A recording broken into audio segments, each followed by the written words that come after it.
Assalamualaikum warahmatullahi wabarakatuh. Alhamdulillahirabbil alamin wassalatu wassalamu ala asrafil anbiya'i wal mursalin sayyidina wa maulana Muhammadin wa ala alihi washabihi ajmain amma ba'du.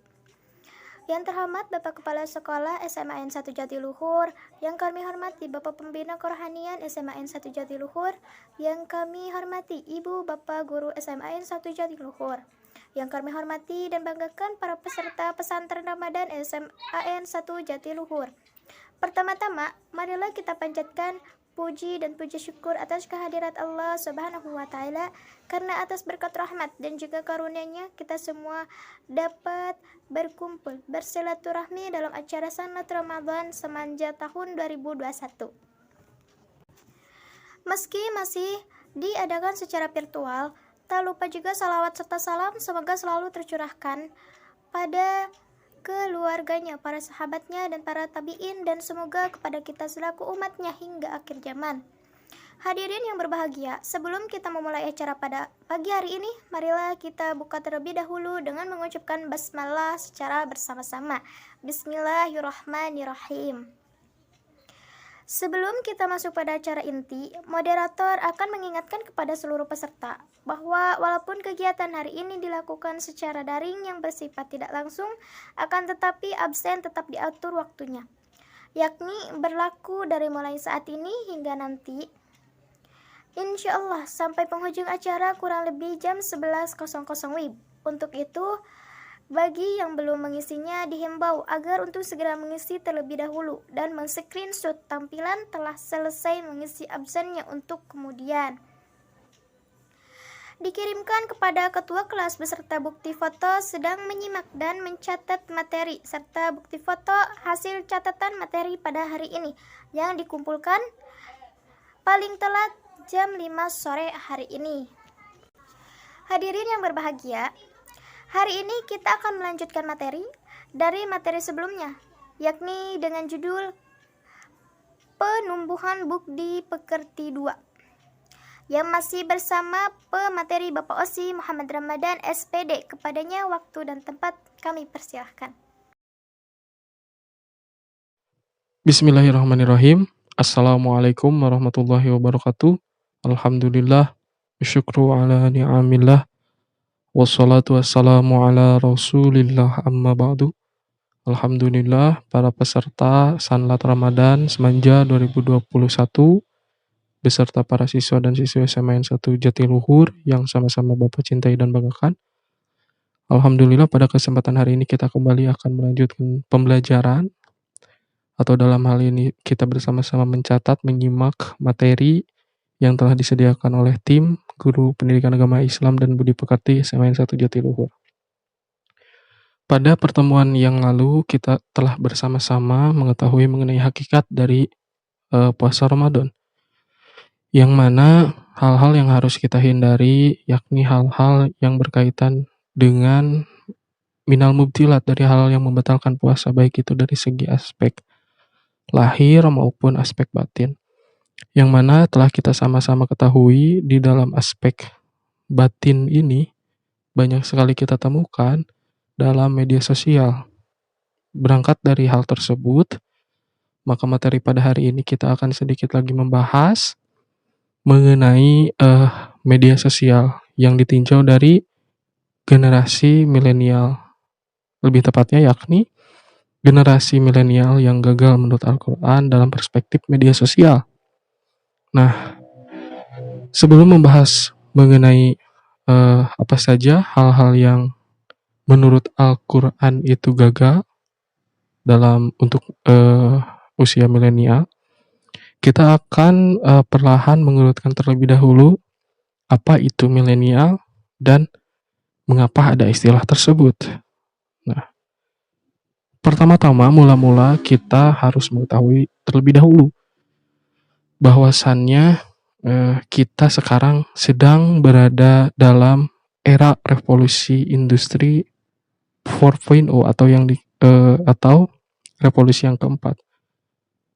Dan juga harus kalian pahami bahwa dunia ini tidak serta-merta hadir dalam keadaan yang seperti apa yang kalian lihat yang kalian lihat sekarang ini. Dulu kita tidak bisa melihat apa dulu itu seakan-akan zaman Bapak ya akan menjadi kita akan ditertawakan apabila kita berkata saya memiliki TV yang ada di saku. Sekarang hal itu sudah lumrah karena di smartphone yang kalian genggam saat ini bisa menonton TV ya, streaming apapun bisa. Nah, lalu sekalian pahami terlebih dahulu bahwa dunia tidak ujug-ujug seperti ini. Ada part-part atau tahap-tahapan dunia maju itu berkembang hingga saat ini.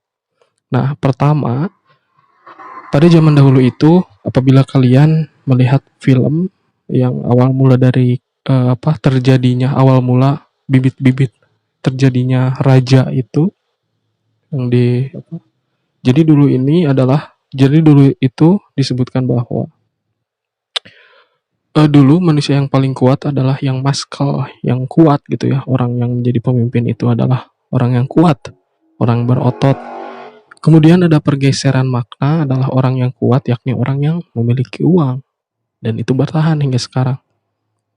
Nah, yang kedua, yakni adalah dari man to machine. Jadi perpindahan tugas dari manusia, peranan manusia ini digeser hingga digantikan oleh mesin. Yang paling dekat kita bisa lihat dulu ya, sekitar 5 tahun sampai 10 tahun yang lalu, penjaga tol itu adalah manusia dan saat ini diganti oleh mesin. Nah, ini adalah mau tidak mau karena ini adalah era revolusi tadi ya, pergeseran peranan dari manusia ke mesin.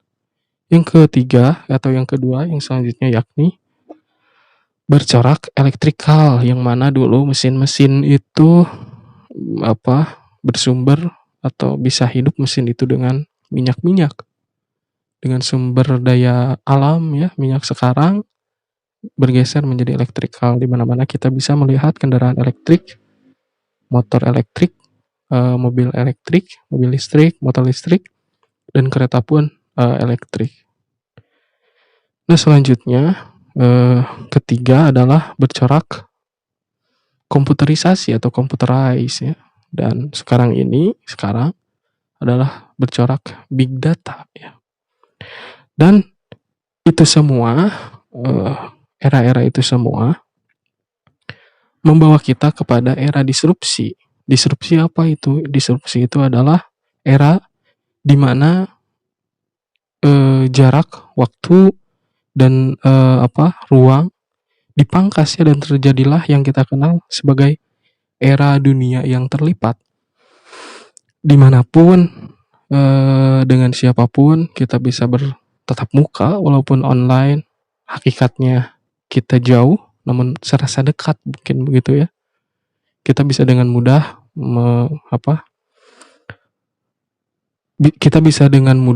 menyapa teman kita yang ada di Eropa sana misalkan tanpa terhalang oleh jarak, waktu, dan ruang. Nah, sehingga generasi yang lahir di mana internet ini ada itu dinamakan generasi milenial ya.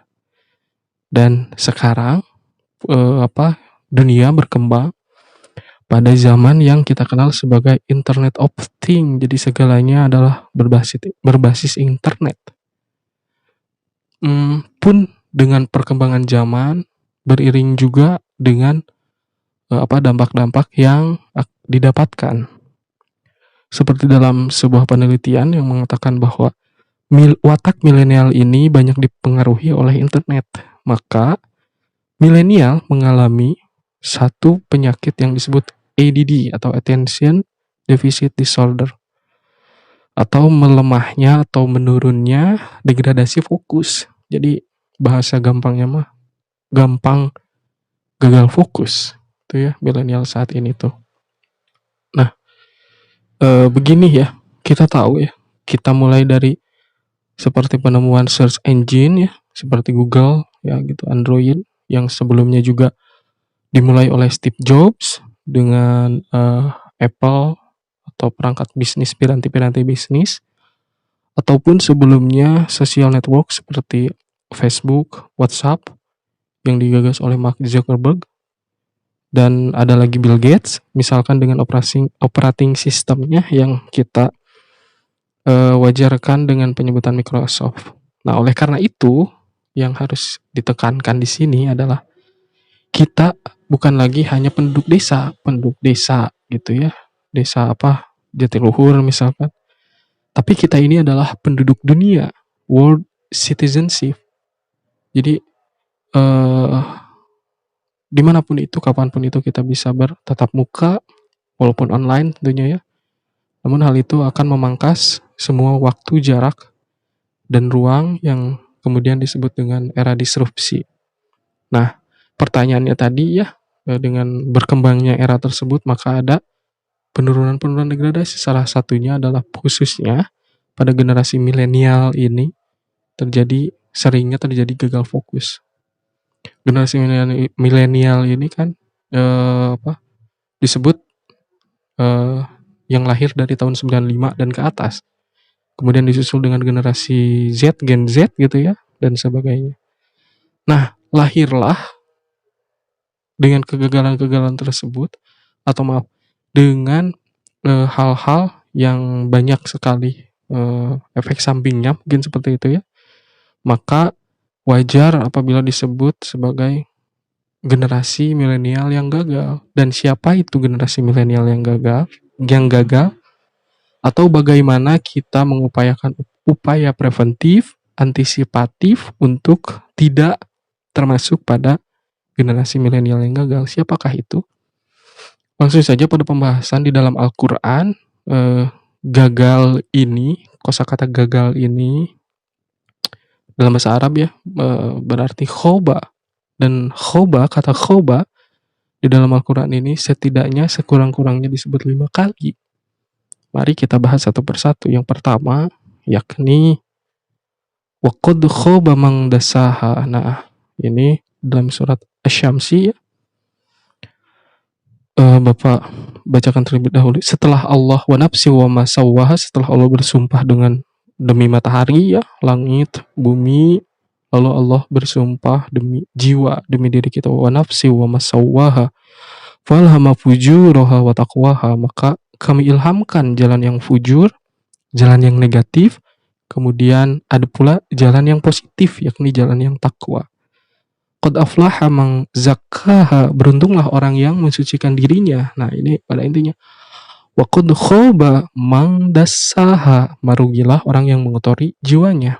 Maka ayat ini otomatis mengatakan bahwa jiwa manusia itu tidak dengan sendirinya menjadi sempurna ya, menjadi paripurna. Kemudian Allah bersumpah demi jiwa ya, tadi itu artinya jiwa pun, nafsu wa masawwaha, dan artinya itu jiwa pun, nafsu kita pun punya prinsip tawaf ya, berputar mengelilingi entah itu ya apa yang dikelilinginya, yang dikitarinya. Sekarang kan zaman big data tadi ya, zaman big data, sebagian kalian mungkin berharap mengelilingi big cinta ya, dikelilingi mungkin ya. Nah, untuk melihat tafsir di dalam ayat waqad khaba man dassaha, Syekh Wahbah Az-Zuhaili, seorang ulama kontemporer, menyatakan bahwa khaba man dassaha adalah mayahtamil tahdziban nafsi, yakni orang yang tidak peduli dengan pendidikan jiwanya, pendidikan karakternya. Oleh karena itu, harus digarisbawahi terlebih dahulu bahwa khaba man dassaha adalah orang yang mengotori dirinya sendiri. Nah, mari kita bedakan. Tadi kan menurut Syekh Wahbah Az-Zuhaili, khoba man dassaha tadi adalah orang yang tidak peduli dengan pendidikan karakter atau jiwanya. Nah, kita kan di medsos ini kan sering update status ya. Update status. Mari kita bedakan antara status dengan karakter satu-satu ya. Status, atribut ya, atau reputasi ini sebenarnya bukan diri kita, bukanlah sebenarnya diri kita, tapi anggapan orang lain, terutama anggapan dari dunia maya, dumai itu anggapan khalayak publik terhadap tentang diri kita. Jadi bukan asli tentang kita, anggapan orang lain. Eh, Anggapan tersebut kalau diilustrasikan status ini seperti istana pasir yang mana kalau ombak sekali datang ini gelombang datang, ketika gelombang datang gitu ya, prahara menerjang maka ia akan runtuh dengan mudahnya dengan sekali datangnya ombak tersebut. Nah, itu artinya seperti reputasi, prestis, status, nama baik itu sebenarnya adalah istana pasir yang mudah sekali runtuh. Runtuh berbeda dengan karakter ya, yang karakter itu adalah batu karang, lebih kuat. Karena karakter adalah habit dari kita sendiri, aslinya dari diri kita sendiri. Oleh karena itu, maka kita hendaknya disibukkan oleh karakter diri kita. Sebab ia adalah diri kita yang sesungguhnya. Daripada memoles gitu ya, mempercantik diri di dunia maya, itu adalah istana pasir tadi yang bisa dengan cepat ketika prahara menerjang itu runtuh dengan seketika. Nah, dengan demikian waqad khaba man dassaha, orang yang mengotori jiwanya ini menolak kebenaran dirinya, kemudian ia menolak datangnya kebaikan. Kita kan ini sudah fitri ya, sebenarnya sudah suci, kita sudah baik awalnya tuh. Kita sudah ada Nur Muhammad di dalam diri kita, tetapi kemudian kita yang mengotorinya diri sendiri. Waqad khaba man dassaha. Nur Muhammad ini asalkan diketahui bahwa ini bahasa yang dipakai Ibnu Arabi, Muhyiddin Al-Kibritul Ahmar. Kalau kata Muhammadiyah, kalau kata Imam Ghazali ini adalah Nur Muhammadiyah. Ya. Nah, jadi gagal yang pertama adalah orang yang mengotori jiwanya. Jadi kalau Anda milenial, Anda mengotori diri Anda sendiri, Anda menciderai hal yang positif yang telah disematkan Tuhan dalam diri Anda sendiri, maka Anda adalah khaba man dassaha. Itu ya. Itu yang pertama. Yang kedua yakni waqad khaba man iftara. Ini disebutkan dalam surat Thaha ayat 61. La taftaru 'alallahi kadziban. Jangan mengada-ngada atau mengada-ngadakan kebohongan Allah terhadap Allah. Kemudian fayustihakum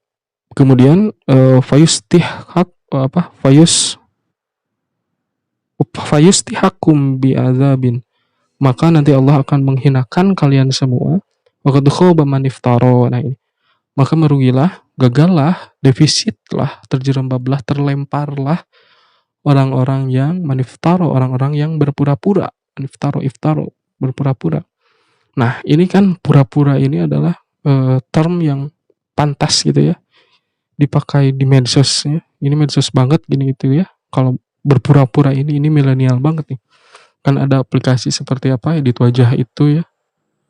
Seketika orang bisa menjadi tua, sehingga tahu beberapa tahun ke depan. Seketika orang menjadi tahu bagaimana dia waktu kecil gitu ya, waktu bayinya, ini maniftaro juga ya. Jadi intinya sekarang ini generasi milenial itu tadi ya lebih cemas dengan fakir data gitu ya, miskin pulsa gitu ya, daripada fakir pengetahuan, miskin pengetahuan. Nah, tapi yang paling mengkhawatirkan itu adalah fakir data, udah mau fakir data, defisit pulsa plus defisit wajah gitu ya. Ini yang mengkhawatirkan. Nah, waqad khaba man iftara, merugilah orang-orang yang berpura-pura. Jadi bagaimanakah gitu ya, orang yang berpura-pura ini kan pura-pura gitu. Orang yang tertipu oleh dunia itu bisa kita lacak ya. Tapi ada satu jenis penipuan, kamuflase, tipu daya yang kita tidak bisa melacaknya, atau indikator eksoteriknya sangat sulit sekali kita ditemukan, dan ini adalah maniftaro tadi, orang yang berpura-pura. Misalkan kita temukan ayat, wahai sekalian manusia, la taghurrannakumul hayatad dunya, la taghurrannakumul hayatad dunya. Kalian jangan tertipu kehidupan dunia, ini kelihatan semua ini ya. Seperti pingin punya rumah besar gitu ya, HP iPhone gitu ya, karena buat instastory-nya bagus gitu ya, mobil bagus gitu ya, dan lain sebagainya. Tetapi ada satu bagian yang penipuan itu tidak terlihat, tetapi kemudian ia mengatasnamakan agama, dan ini terjadi ya banyak ya. Maka di surah Asy-Syu'ara ada ayat begini. Maukah aku beritahu kalian kepada siapa setan ini diturunkan. Hal unabbiukum ala man tanazzalu syayatin. Yang pertama, tanazzalu ala kulli affakin athim. Turun pada pembohong ya, pendusta ini ya, pendosa athim, pendosa. Yulquna sama, mereka menghadapkan pendengarannya kepada setan, dan waqtaruhum kadzibun, dan kebanyakan dari mereka adalah para pendusta. Syu'ara yattabi'uhumul ghawun ya. Nah, dan ayat selanjutnya adalah wasyu'ara'u yattabi'uhumul ghawun. Nah, para wasyu'ara ini para penyair ya. Nah, ini maksudnya adalah para artis sosialita, kalau sekarang bahasanya mungkin selebgram gitu ya. Nah, itu kita sering kan gini ya, kalau ke selebgram itu kita sering kan ya, mungkin ada dari sebagian dari kalian, banyak mungkin sering komen ke artis itu walaupun kita nggak tahu mereka ini siapa sebenarnya. Ketika ia belum menikah kita nyinyirin, ketika selebgram itu menikah juga sama, kita nyinyirin yang pedas gitu ya, nyinyir yang tingkat dewa itu, kepo tingkat dewa, nyinyir tingkat dewa. Begitu ia cerai, kita juga nyinyirin, dan itu karakter dari milenial saat ini, gampang nyinyir tadi. Nah, jadi apalagi kalau kita flashback ya ke sejarah, ada 3 golongan yang sangat dimuliakan, bahkan dulu itu ia dipuja-puja ya, seperti halnya dewa. Yang pertama yakni syair, para artis. Nah, kalau sekarang mah artis, selebgram gitu ya. Yang kedua yakni kahin, dukun. Yang ketiga sahir, lah kemarin kan ya, penyihir. Nah, jadi kalau kita masih senang syair ya, artis gitu ya, kita senang artis, masih mendewa-dewakan artis, apalagi artis yang mungkin terjerembab kasus narkoba itu ya, mungkin narkoba, atau politisi juga sama, penyair, artis yang korup mungkin, itu seharusnya yang kayak gitu tuh harusnya nggak tampil lagi itu tuh. Namun kita kadang hanya melihat dari fisiknya aja, mungkin yang ganteng, yang keren, walaupun dia narkoba yang nggak apa-apalah. Namun yang jelek narkoba gitu mah habis, udah nggak narkoba juga, iya nggak salah juga pasti kita salahin mungkin ya. Ada banyak ya yang kayak gitu, yang hanya melihat dari fisiknya saja. Jadi intinya kita harus objektif juga lah dalam menilai artis itu. Nah, ini pun mengindikasikan bahwa milenial yang gagal yang kedua adalah jika mereka hidupnya dipenuhi oleh kepura-puraan, berbohong ya terus, dan ini terjadi. Yang selanjutnya yakni waqad khaba man hamala zulman. Ini kutiba dituliskan di dalam ayat surah Toha ayat 111.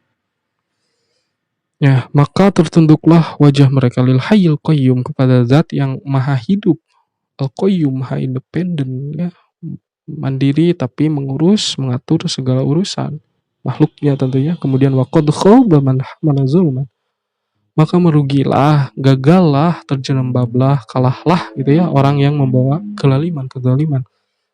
Orang yang zalim pasti rugi. Nah, misalkan kalau ada orang yang zalim, baik itu pemimpin gitu ya, orang tua meskipun, atau guru, mungkin bahkan milenial yang zalim, bahkan terutama zalim di medsos, maka mereka lah sejatinya orang yang gagal. Man hamala zulman tadi lawan katanya adalah nur.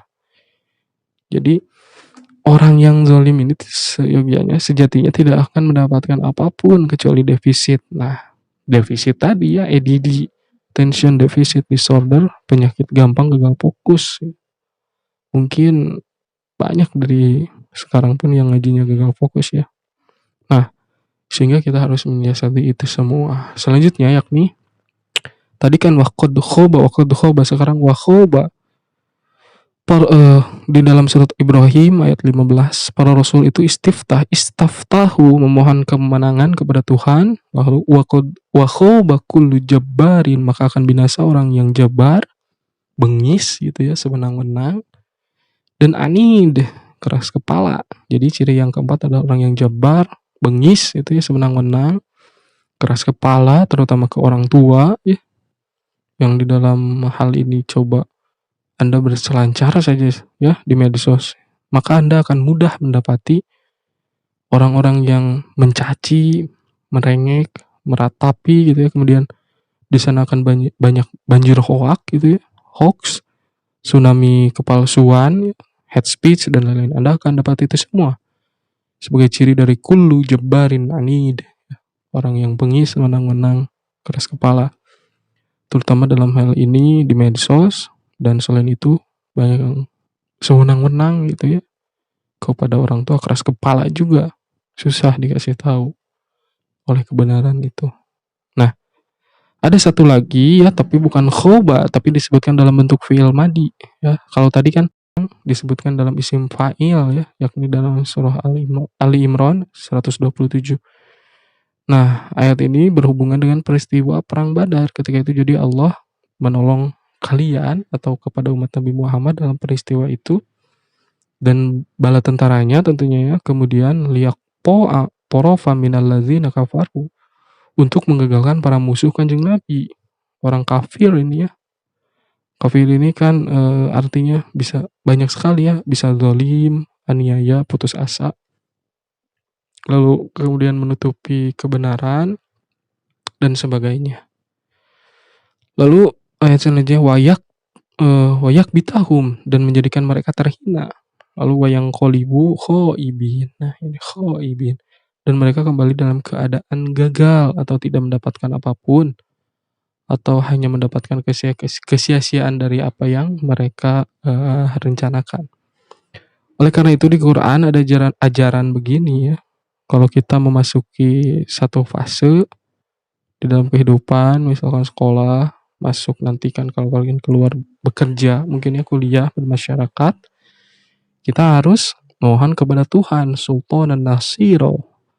Wa qur rabbi adkhilni mudkhala sidqi wa akhrijni mukhraja sidqi waj'al li min ladunka sultanan nasira. Ya Allah, berikanlah saya pintu masuk yang baik, jalan keluar juga yang baik, kemudian anugerahilah kami di sisimu sultanan nasira. Nah, dari kelima indikator tadi yang telah disebutkan, maka bagaimana pendekatan kita? Pertama, kita harus memiliki orientasi visi jangka panjang agar tidak kecewa ya, atau bahasa sekarang galau gitu ya, dengan kegagalan-kegagalan jangka pendek. Kenapa sih sebenarnya orang kecewa? Namun sebelumnya gini, kita memang harus tahu terlebih dahulu 10 tahun kemudian kita akan menjadi apa, atau 5 tahun kemudian kita harus menjadi apa, agar kemudian kita disibukkan dengan visi-visi atau orientasi-orientasi dari hal tersebut yang akan kita kejar tersebut. Dan kita tidak akan terhalang oleh beberapa ganjalan-ganjalan yang mengganjal dari visi kita jangka panjang tadi. Jadi hanya cuma sekedarlah ganjalan ini mah dikit lah kan, orientasi saya mas 5 tahun atau 10 tahun lagi ke depan gitu ya. Nah, tadi kita harus memiliki visi jangka panjang agar tidak kecewa. Sebenarnya kenapa sih orang bisa kecewa gitu ya? Sebenarnya kita tidak kecewa kepada seseorang. Saya nih sebenarnya ya, sejatinya saya tidak kecewa dengan orang, keadaan, apapun itu ya, atau siapapun. Karena sebenarnya manusia itu hanya kecewa dengan harapan-harapan yang mereka bangun sendiri. Misalkan ada misalkan siapa ya, seseorang misalkan kecewa dengan saya misalkan ya, dengan Bapak. Mereka sebenarnya hakikatnya bukan kecewa dengan saya, namun mereka sebenarnya kecewa dengan harapan-harapan yang mereka bangun sendiri. PHP gitu ya istilahnya mah. Jadi kalau Anda berharap sama dengan Anda menabung kekecewaan, dan nanti kemudian di kemudian hari akan panen kekecewaan juga. Nah, intinya bahwa jangan terlalu tinggi dalam berharap, namun kerjakan saja apapun itu, karena Anda yang akan merasakannya nanti. Jangan mudah untuk menaruh harapan terlalu tinggi terhadap seseorang, karena memang ya sebagaimana kita manusia seakan selalu mungkin saja terkendala oleh dengan harapan-harapan yang tidak pasti itu ya. Jadi Kalau Anda berharap sama dengan Anda dengan menabung kekecewaan dan nanti pasti akan panen kekecewaan. Jalani saja itu ya. Yang kedua, sebenarnya kalau Anda mentafakuri melihat-lihat medsos ini, banyak sekali orang yang berpura-pura kepada kita. Jadi jangan sekali-kali tertipu oleh mereka. Jadi mereka sudah berbohongkan pada kalian, maka kalian ya enjoy aja gitu ya, santai aja. Kemudian seringlah mendatangi gitu ya, bersilaturahim dengan orangnya, jangan keseringan di medsosnya. Yang gampangnya begini, kalau kalian ingin bahagia misalkannya selama 5 menit gitu, silahkan makan gitu ya di restoran, dimanapun itu tempat yang enak, atau mendengarkan lagu kesukaan favorit kalian. Itu kalau Anda ingin bahagia 5 menit. Namun, apabila Anda ingin bahagia 1 sampai 2 jam, nonton film. Jangan film yang aneh tapi ya. Film kesukaan Anda, jangan yang aneh. Drakor gitu ya mungkin. Nah, kalau Anda ingin bahagia 1 sampai 2 hari, maka Anda harus piknik ke pantai, ke gunung, atau ke planet Mars gitu ya. Nah, namun kalau Anda ingin bahagia sepanjang hidup, mulailah belajar dan menerima dan mencintai diri Anda sendiri. Gagal, terima, perbaiki setelahnya. Kalau gagal 11 kali, bangkit 15 kali. Nah, itu baru jiwa entrepreneurship, jiwa pengusaha itu. Jadi mulai belajar dan menerima dan mencintai diri Anda sendiri. Terima kekurangan Anda, apa kekurangan Anda, hal fisik misalkan, maaf, hal-hal yang sudah ditetapkan pada diri Anda misalkan. Terima saja, cintai diri Anda sendiri dan jadilah diri Anda sendiri, tidak berpura-pura tadi ya. Lalu bagaimana kalau kita ingin bahagia sepanjang hidup, dunia dan di akhirat? Cintai diri Anda, agama Anda. Bahagialah Anda hidup di Indonesia, bersyukur dengan itu. Maka kita akan bahagia seumur hidup. Ada konsep kebahagiaan Sa'adatul Darain tadi ya, bahagia di dunia dan akhirat. Kalau itu kita mampu, kita tak akan menjadi milenial yang gagal. Oleh karena itu, penting bagi kita, setelah tahu 5 indikator jenis kegagalan tadi, lalu bagaimana seni dalam mengendalikan itu semua? Ya caranya nggak ada lagi selain memuhammadkan diri kita sendiri, memperterang, karena tadi sudah dititipkan oleh Allah Nur Muhammad di dalam diri kita sendiri ini. Kemudian kita memperterangnya. Nah, ada ujar-ujar atau kata-kata lama ya dari Sunan Bonang, wong kang soleh kumpulono ya. Bagaimana cara bikin misalkan ya magnet klasik gitu ya, seperti misalkan ini magnet, ini batang besi. Apabila ujung batang ini atau besi baja digosok secara teratur gitu ya kepada medan magnet ini, yang atas ke kutub utara, yang bawahnya ke kutub selatan, nanti lama-lama besi ini akan jadi magnet juga. Begitupun kalau kita ingin menjadi orang yang soleh, maka dekatlah pada orang yang soleh, belajarlah kepadanya, kemudian dekat dengan ulama-ulama. Ulama manapun, yang paling baik adalah ulama yang telah kiai-kiai, ustaz-ustaz yang mengajarkan kalian sewaktu kecil. Sowan kepada mereka, bersilaturahmi kepada mereka, dan agar kita terbawa menjadi orang-orang yang soleh gitu ya. Nah, kalau itu kita mampu, insya Allah kita tidak akan menjadi milenial yang gagal. Demikian yang dapat Bapak sampaikan. Mohon maaf atas segala kekurangan. Wallahul muwaffiq ila aqwamit thoriq. Assalamualaikum warahmatullahi wabarakatuh.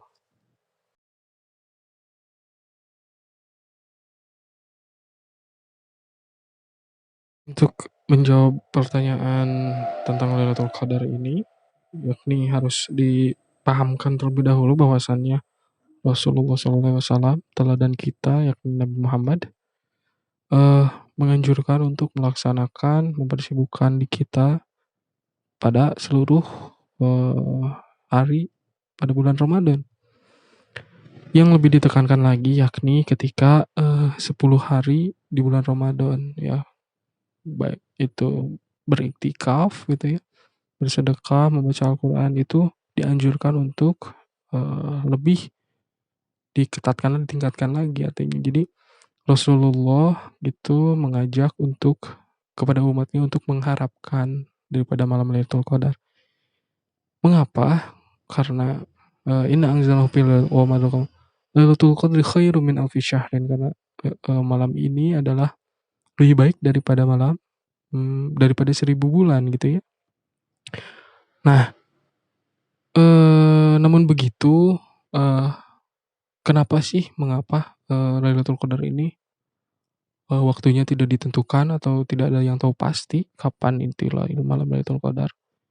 Ya karena kalau kita sudah tahu mungkin ya, kita sudah tahu malam Lailatul Qadar itu malam ke-27 ya kan, orang otomatis akan cenderung beribadah hanya di malam itu saja, tidak berupaya untuk mengejar di malam-malam lain. Sedangkan di bulan Ramadan ini yang penuh keberkahan, kita seharusnya seyogianya mengejar semua, baik itu di 10 hari pertama, pertengahan, atau terakhir. Namun yang lebih diketatkan lagi adalah pada 10 terakhir bulan Ramadan. Nah, seyogianya memang full selama bulan Ramadan ini kita harus melaksanakan keutamaan-keutamaan tadi di ibadah seperti membaca Quran, banyak-banyak bersedekah, beriktikaf tentunya pada 10 malam terakhir itu. Jadi pada malam apapun itu, terutama di 10 hari terakhir, seyogianya kita harus banyak-banyak beramal ibadah gitu ya. Baik itu mau bersedekah, beriktikaf, terutama beriktikaf, membaca Al-Quran, dan sebagainya. Mudah-mudahan kita semua mendapatkan malam Lailatul Qadar tersebut. Amin ya Allah.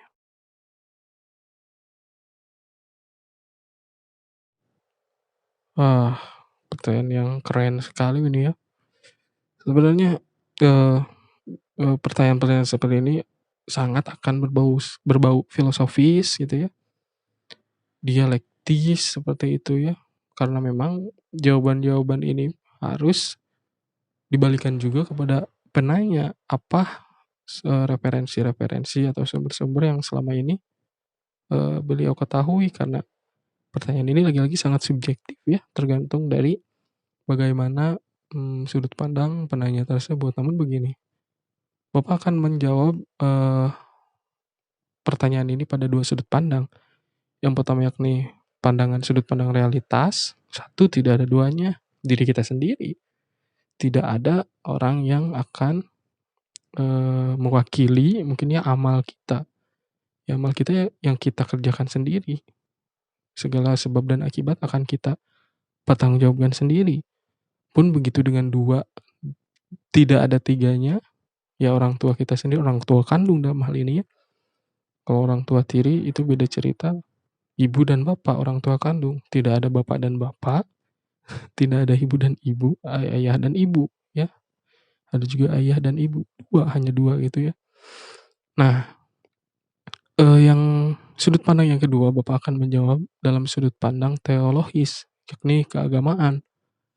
Tentu sudah kita paham ya, ketahui bersama bahwasannya Qul huwallahu ahad, Allah itu cuma satu ya, tidak ada duanya. Pun dengan pemimpin di kehidupan kita, tidak akan ada duanya. Kacau di dalam teori manapun, teori apapun, seorang pemimpin itu ya harus satu. Apalagi ini sang maha kreator, pencipta gitu ya, sang raja, raja dari raja ya. Harus satu. Pun dalam teori-teori perang lagi ya, tidak ada pemimpin, tidak ada dua pemimpin di dalam satu wilayah gitu ya, satu kawasan, harus satu. Pun begitu juga di dalam Islam juga, tidak ada, apabila kita ada 2 atau 3 orang, maka satu harus diutus menjadi pemimpin di dalam suatu safar. Nah, jawaban teologis 2 atau tidak ada 3-nya ini termaktub di Quran. Waja'alna laila wan nahar ayataini ya. Jadi telah dijadikan malam dan siang sebagai 2 tanda. Jadi hanya 2 malam dan siang. Demi Bapak doakan mudah-mudahan sang penanya dapat kuliah di jurusan filsafat UGM ya. Amin ya Allah.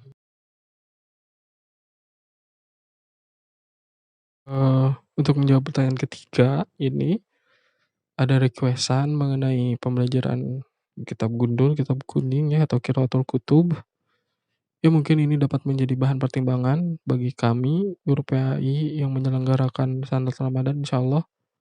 Mudah-mudahan ke depannya agar lebih, dapat direalisasikan mungkin ya. Dan membaca kitab gundul itu memang sangat penting sekali, bagaimana kita akan dapat mengartikan Quran apabila kita tidak bisa membaca Quran itu sendiri, dan bahwa tidak akan cukup ketika kita menafsirkan Al-Quran itu hanya dengan terjemahan itu sendiri, karena terjemahan itu adalah bukan arti sesungguhnya dari Al-Quran. Al-Quran itu luas, maka kita harus dapat mempelajari bagaimana itu ilmu nahu sorof dan semua hal-hal yang dapat mendukung menjadi alat untuk kita dapat membicarakan. Mudah-mudahan dapat realisasikan mungkin ya dalam hal ini materi membaca kitab. Mungkin kalau di sanad ini karena mungkin terlalu singkat ya, mungkin di Irma nanti kegiatan-kegiatan Irma sama Farisi nanti mungkin dapat direalisasikan karena kita akan memiliki banyak waktu yang sangat luang mungkin ya, luas mungkin. Hadirin yang berbahagia, acara selanjutnya adalah doa tutup yang akan dipimpin oleh sahabat Siti Mulyati dari kelas 11 MIPA 1. Namun sebelumnya saya menutup pada acara hari ini. Saya Cindy Fadia Yuliani dari kelas 10 IPS 2 selaku moderator beserta seluruh panitia dari Irma Salman Al-Farisi Semenjak mengucapkan terima kasih kepada seluruh peserta Sanad Ramadan Semenjak 2021 atas kesediaan dan kesetiaannya mengikuti tahap demi tahapan acara pada hari ini. Mudah-mudahan dapat menjadi ladang ibadah kita kepada Allah Subhanahu wa Ta'ala.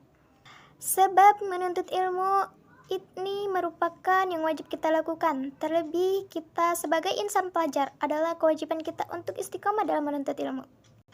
Serta moderator dan seluruh panitia menghaturkan perminta maaf jika dalam pelaksanaannya mendapati hal-hal yang kurang berkenan di hati para peserta Sanad Ramadan Semenjak. Kekhilafan itu sungguh bersumber dari kesalahan kami secara pribadi. Oleh karena itu, semoga berkenan untuk dimaafkan. Wabillahi taufik wal hidayah. Wassalamualaikum warahmatullahi wabarakatuh. Kepada sahabat Siti Mulyati, waktu dan tempat dipersilahkan. Bismillahirrahmanirrahim. Allahumma sholli wa sallim ala sayyidina wa maulana Muhammad wa sallim wa barik azmain, amin ya Allah ya rabbal alamin. Alhamdulillahi rabbil alamin, hamdan yuafi ni'amahu wa yukafi wajidah. Ya Rabbana lakal hamdu wa lakashi syukru kama yanbaghi li zalali wajhika wa azmi sultani. Allahumma inna na'udzubika minal ajzi wal kasal wal jubni wal haram wal bukhli wa na'udzubika min azabil qabri wa na'udzubika min fitnatil wahya wal mamat. Rabbi fir lana dzunubana wa liwalidina warhamhuma kama rabbayana saghira. Rabbana atina fid dunya hasanah wa fil akhirati hasanah wa qina azabannar. Birahmatika ya arhamar rahimin, bi barakati ummil Qur'an. Al-Fatihah. A'udzubillahi minasyaitonir rajim. Bismillahirrahmanirrahim. Alhamdulillahirabbil alamin, arrahmanirrahim, maliki yaumiddin. Iyyaka na'budu wa iyyaka nasta'in, ihdinas siratal mustaqim, siratal ladzina an'amta 'alaihim ghairil maghdubi 'alaihim waladdallin. Rabbighfir amin. Syukran wa dumtum fil khairi wal barakati wan najah. Wassalamualaikum warahmatullahi wabarakatuh.